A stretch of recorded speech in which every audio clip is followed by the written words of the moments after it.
Piala AFF U16 di Solo sukses terapkan VAR, PSSI dan Erick Thohir dapat apresiasi khusus dari AFF.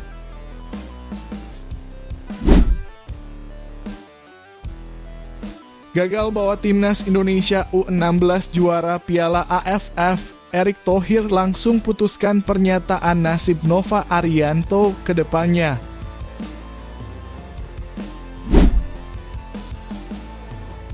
Kabar gembira buat Shin Tae-yong, keluarga Jairo Riedewald tertarik perkuat timnas Indonesia.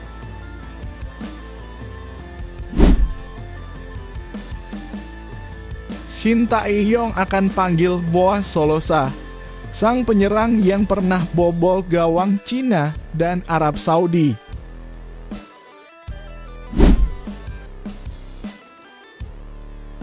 Sudah resmi, KMS Kadeinse lepas Marcelino Ferdinand. Kemanakah Marcelino akan berlabuh?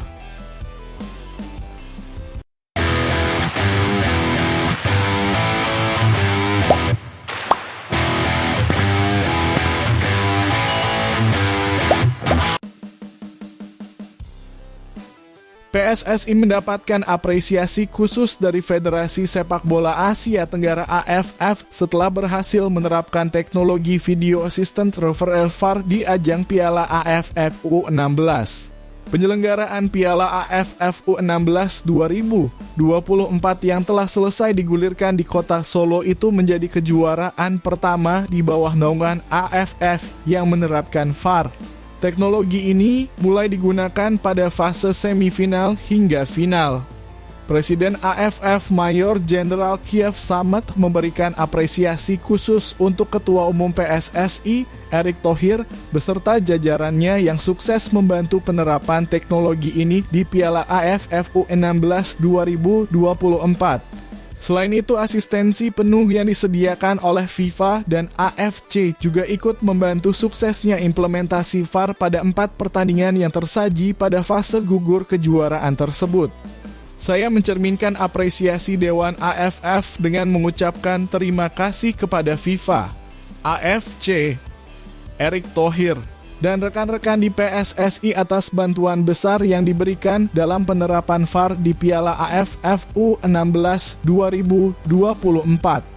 Lelaki yang telah menjabat sebagai Presiden AFF sejak 2019 itu juga melayangkan apresiasi kepada beberapa pihak yang membantu kelancaran penerapan VAR di ajang Piala AFF U16 2024. AFF memiliki tim proyek VAR yang dikomandoi oleh Vibhat Sihacakr. Ada pula Sekjen AFF Winston Lee serta Rozali Yacob yang telah mengawal tim wasit yang bertugas di kejuaraan tersebut. Selain itu, saya ingin mengucapkan terima kasih kepada tim proyek VAR yang diketuai oleh Vibhat Sihacakr, Sekretaris Jenderal AFF Winston Lee, serta Rozali Yacob dan tim wasitnya atas upaya mereka tiada henti selama proses penerapan.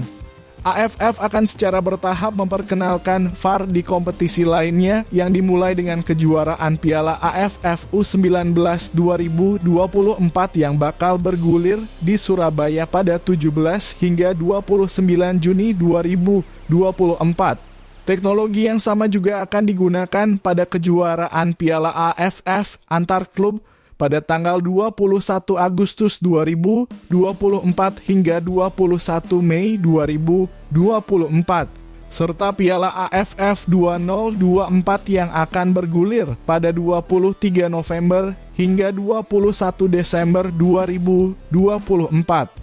Upaya mendorong penerapan Video Assistant Referee VAR di ajang ini sekaligus menjadi ajang uji coba teknologi tersebut yang rencananya akan diimplementasikan secara penuh pada Liga 1. Sebab, teknologi VAR yang digunakan di Piala AFF U16 2024 merupakan perangkat yang telah dimiliki oleh PT Liga Indonesia Baru LIB yang sebelumnya dipakai pada fase Championship Series Liga 1 musim lalu.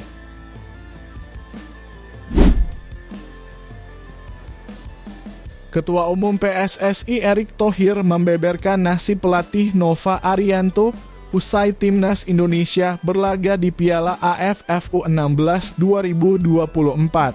Garuda Asia harus puas duduk di peringkat ketiga pada turnamen tersebut.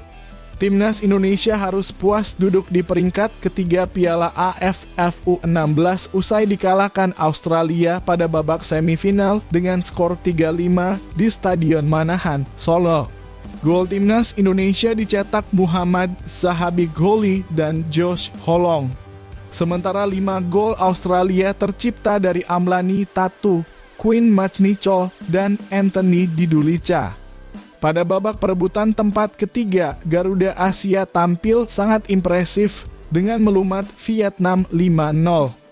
5 gol berhasil diciptakan Zahabi-Gholi, Dava Zaidan, Daniel Alfredo. Secara statistik, penampilan Indonesia yang mendapat sentuhan dari tangan kanan Shin Tae-yong di Timnas Indonesia Senior itu terhitung sangat luar biasa. Meski menjadi turnamen perdananya, Nova Arianto mampu menunjukkan kelasnya. Dalam 5 pertandingan yang sudah dilakoni, Timnas Indonesia U16 mampu mengemas 4 kemenangan. Mereka hanya kalah dari Australia di babak semifinal. Garuda Asia mencatatkan kemenangan atas Singapura, Filipina, Laos, dan Vietnam. Secara keseluruhan, Timnas Indonesia mencetak 20 gol dan hanya kemasukan 6 gol saja. Dengan catatan impresif seperti itu, bagaimana nasib Nova Arianto bersama Timnas Indonesia? Ketua Umum PSSI Erick Thohir memuji Nova Arianto yang membentuk Timnas Indonesia U16 menjadi kekuatan solid dari lini depan hingga belakang. Secara skill, Erick Thohir menyebut tidak ada masalah karena pemain-pemain Indonesia terhitung sangat luar biasa. Namun dia melihat ada beberapa hal yang harus dibenahi. Tinggal bagaimana fisik pengertian bermain, mental perlu terus diuji coba. Nanti libur 10 hari. Terkait masa depan Nova Arianto bersama Timnas Indonesia U16, Erick Thohir pun tidak mengungkapkannya secara gamblang. Nova masih berstatus sebagai asisten Shin Tae-yong di tim senior. Akan tetapi dia mengungkapkan Timnas Indonesia U16 bakal langsung menggelar pemusatan latihan di Yogyakarta untuk persiapan mengikuti kualifikasi Piala Asia U17.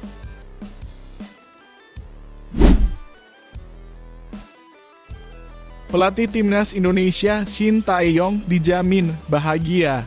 Sebab ada anggota keluarga dari Jairo Riedewald, Kenzo Riedewald, tertarik memperkuat Timnas Indonesia.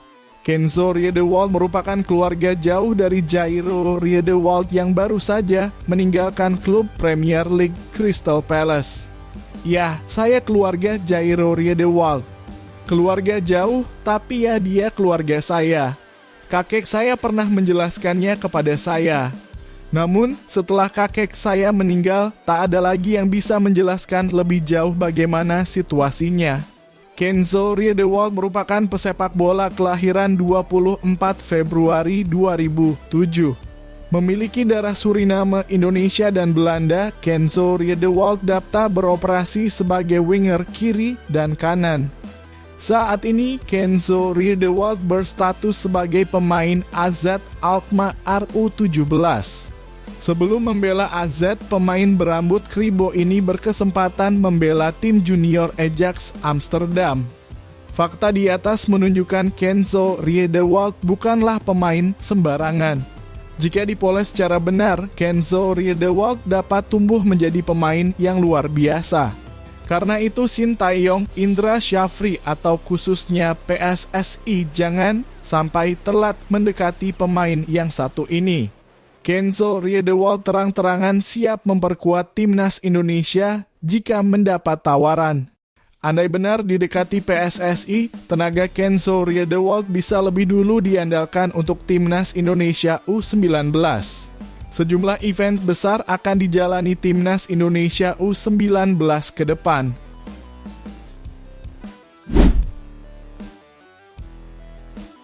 Shin Tae-yong berani memanggil Boaz Solosa, penyerang yang pernah membobol gawang Cina dan Arab Saudi. Timnas Indonesia akan mengarungi laga-laga grup C babak ketiga kualifikasi Piala Dunia 2026 zona Asia Dunia pada September 2024 hingga Juni 2025. Lawan-lawan berat menanti Timnas Indonesia, yakni Jepang, Australia, Arab Saudi, Bahrain, dan Cina. Bahkan 3 negara yang disebut pertama merupakan langganan tampil di Piala Dunia. Demi memberi persaingan kepada lawan-lawan di atas, Timnas Indonesia membutuhkan tenaga pemain tambahan. Ole Romein FC Utrecht dan Kevin Dix FC Copenhagen kabarnya terus dibujuk PSSI agar mau memperkuat skuad Garuda. Kehadiran kedua pemain di atas sangat dibutuhkan Timnas Indonesia. Kevin Dix dijamin memperkuat lini pertahanan Timnas Indonesia, khususnya di sektor sebelah kanan pertahanan. Sementara Ole Romein kehadirannya dibutuhkan untuk menambah daya dobrak skuad Garuda. Sekadar diketahui Timnas Indonesia minim stok penyerang berkualitas saat ini. Ragnar Oratmangoen yang diharapkan menjadi sumber gol Timnas Indonesia mandul dalam 3 laga terakhir. Begitu juga dengan Rafael Struijk yang belum kunjung membuka keran golnya bagi Timnas Indonesia. Jika sampai September 2024 atau ketika babak ketiga kualifikasi Piala Dunia 2026 dimulai oleh Romein tak kunjung datang, apa rencana yang diambil Shin Tae-yong? Mengandalkan Jens Raven dapat dijadikan alternatif. Namun memanggil kembali Boaz Solosa ke Timnas Indonesia tak ada salahnya bagi Shin Tae-yong. Bukan untuk dimainkan, melainkan untuk memberi motivasi atau melatih para personil skuad Garuda, khususnya pengisi lini depan. Di masa jayanya, Boaz Solosa merupakan salah satu penyerang terbaik di Asia Tenggara. Boaz Solosa pernah 3 kali menjadi top skor Liga Indonesia dan muncul sebagai bomber menakutkan di saat membela Timnas Indonesia. Ketika memperkuat Timnas Indonesia, sejumlah negara top Asia pernah dibobol Boaz Solosa. Sebut saja Oman dan 2 lawan Timnas Indonesia di grup C kualifikasi Piala Dunia 2026 zona Asia, Cina, dan Arab Saudi. Satu lagi, Boaz Solosa pernah membobol tim yang saat itu baru saja finish peringkat 4 di Piala Dunia 2010, Uruguay. Soal kualitas, jangan pernah ragukan Boaz Solosa yang kini merumput bersama Persewar Waropen di Liga 2. Jadi bagaimana Shin Tae-yong siap menjadikan Boaz Solosa sebagai mentor di lini depan Timnas Indonesia?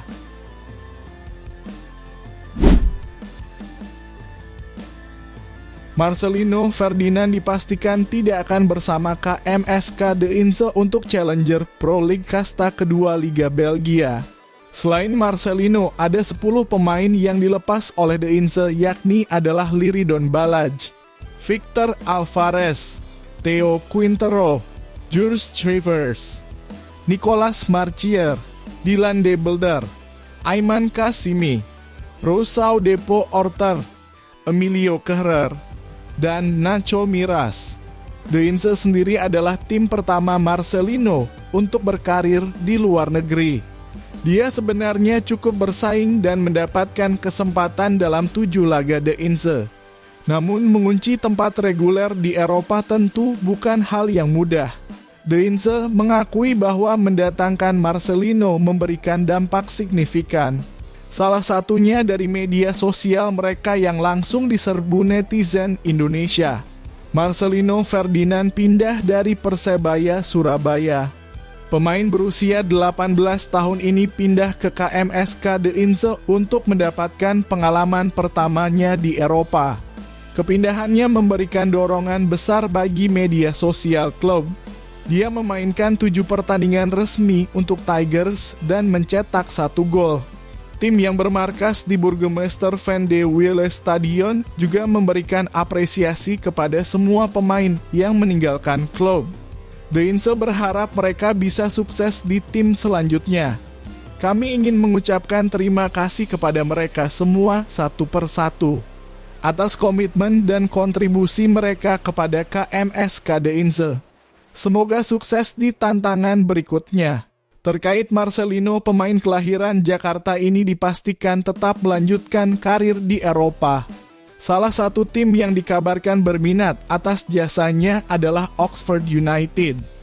Spekulasi ini semakin menguat karena tim tersebut dimiliki pengusaha Indonesia, termasuk Ketua Umum PSSI Erick Thohir. Bermain di kasta kedua Liga Inggris tentu bukan hal yang mudah dan ini akan jadi masalah utama bagi Marcelino.